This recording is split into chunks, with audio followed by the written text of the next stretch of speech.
हाँ। यार मेरी गाड़ी खराब हो गई है और मुझे ये बॉक्स कहीं पहुंचाना है। हाँ वो तो ठीक है, पर है क्या इसमें? इसमें एक बहुत ही अनमोल चीज है और वक्त पे कहीं पहुंचानी पड़ेगी। मेहरबानी होगी यार तुम्हारी। हाँ हाँ चलो बॉक्स रखो। थोड़ा हाथ लगवाओ। हाँ हाँ। अरे बड़ा भारी है भैया। उठाओ। इतना बड़ा बक्सा।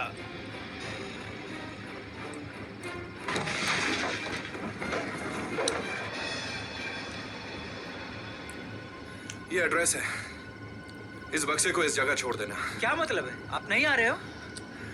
एक मिनट, ये कुछ पैसे रखो, इसे सही जगह पहुंचाओ।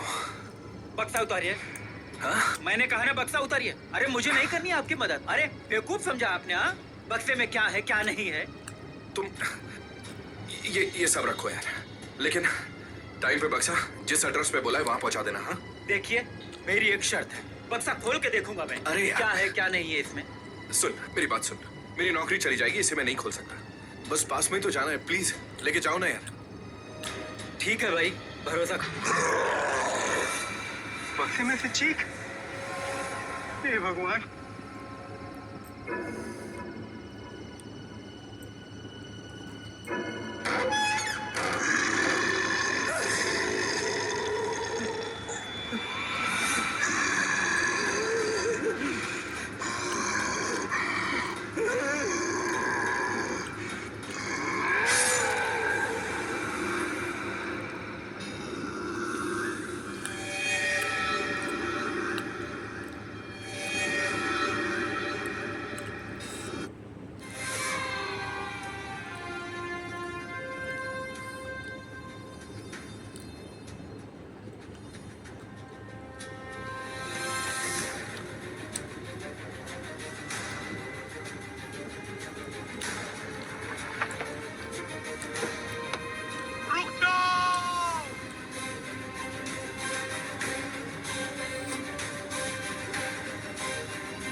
इस बर्फ में जहर है, जहर।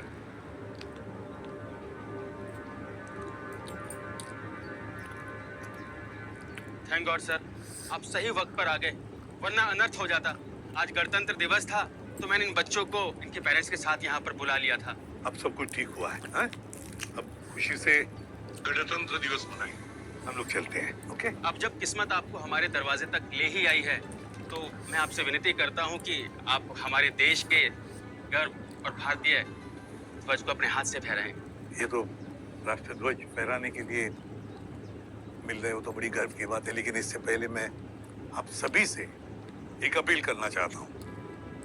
बच्चे, आपसे भी। गणतंत्र दिवस सिर्फ मनाने से कुछ नहीं होता, हमको पूरे साल 365 दिन कुछ ऐसा काम करना चाहिए जिससे हमारा देश महान हो, ताकतवर हो, है ना?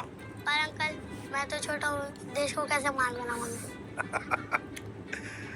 अच्छी पढ़ाई करके, अपने माता पिता की बातें मानकर, उनको इज्जत देकर और बड़े होने के बाद एक अच्छे नागरिक बनकर अपने देश को महान बना सकते हो। बनोगे ना एक अच्छा नागरिक? हो गई? हाँ हो गई। स्नैक्स ले आई? स्नैक्स तो लाना ही भूल गई।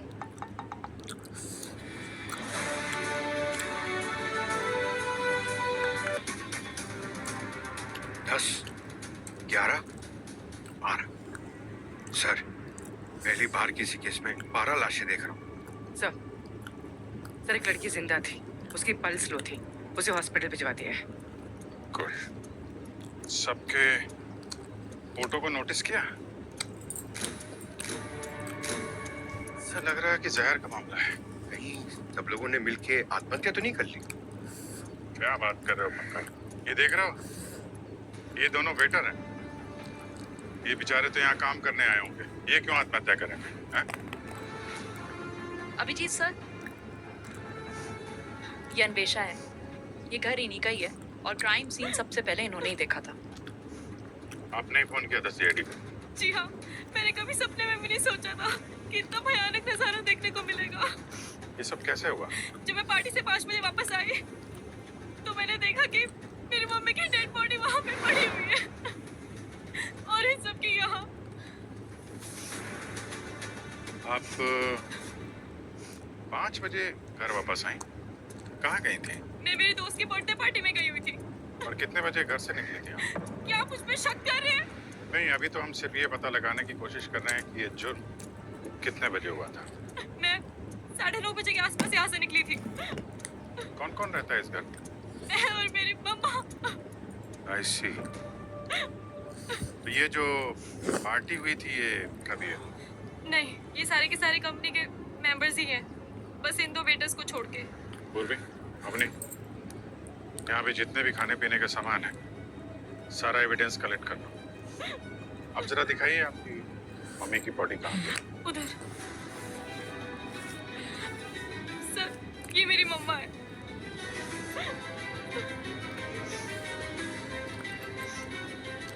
आपने अपने बॉडी को हाथ लगाया था क्या? इनको कुछ उल्टा पलटा? जी हाँ। और किसी बॉडी को हाथ लगाया आपने? नहीं। अच्छा, इन सब के अलावा पार्टी में कोई और भी था जो आया था? हाँ सर, सूरज अंकल भी थे। सूरज अंकल? मैं कौन है सूरज अंकल? सूरज अंकल कंपनी के को-फाउंडर हैं। मम्मी के साथ साथ उनका भी बहुत बड़ा हाथ है कंपनी को ऊंचाई तक पहुंचाने में। एक मिनट, जरा सूरज जी का नंबर दीजिएगा। 8949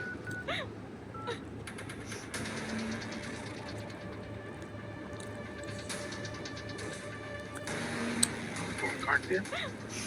तो सूरज के अलावा कोई और था इस पार्टी में तो इस वक्त यहाँ पे मौजूद नहीं है? हाँ सर, इन 2 वेटर्स के अलावा एक और वेटर था।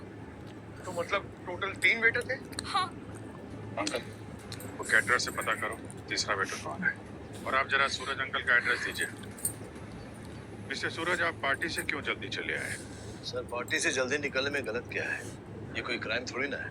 नहीं, ये कोई क्राइम नहीं है, लेकिन अपने पीछे 12 लाशें छोड़ के आए हो ना, ये क्राइम है। वो सर, मेरे पास कॉल आया था। मम्मी की तबीयत खराब थी, पार्टी में मन नहीं लग रहा था, इसलिए घर वापस चला आया। फोन दिखाइए आपको। क्यों?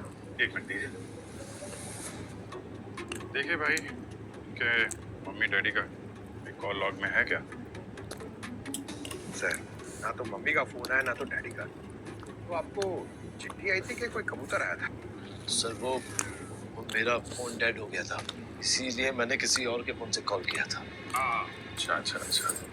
फिर क्या है ना कि किसी के भी मम्मी पापा की तबीयत खराब होती है तो मुझे बड़ी चिंता होने लगती है।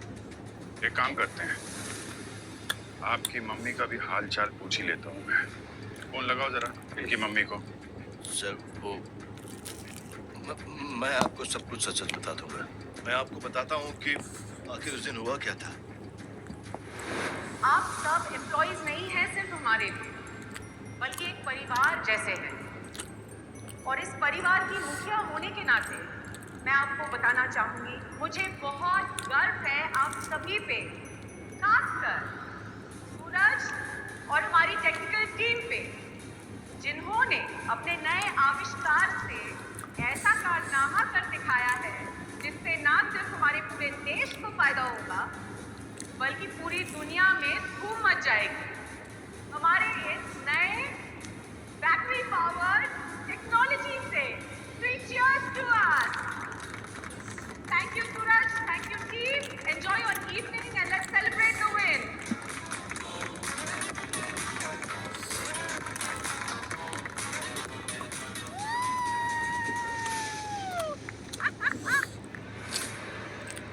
आप अपने आप को इस घर की मुखिया कहती है ना, तो आपने इतना बड़ा अन्याय मेरे साथ होने कैसे दिया? शर्मिंदगी, कोई टाइम नहीं इस तरह की बात करने का, बाद में बात करते हैं ना। तुमसे तो मुझे बात ही नहीं करनी। आई डोंट अंडरस्टैंड कि तुम इतना बड़ा बोझ अपने जमीन पे लेके सो कैसे चाहते हो? शगुन, जबान संभाल कर बात करो सूरज सर से, वो तुम्हारे सीनियर हैं। सीनियर? आपको पता है इज्जत ना कमानी पड़ती है, और आप दोनों ने आज जो मेरे साथ किया है ना,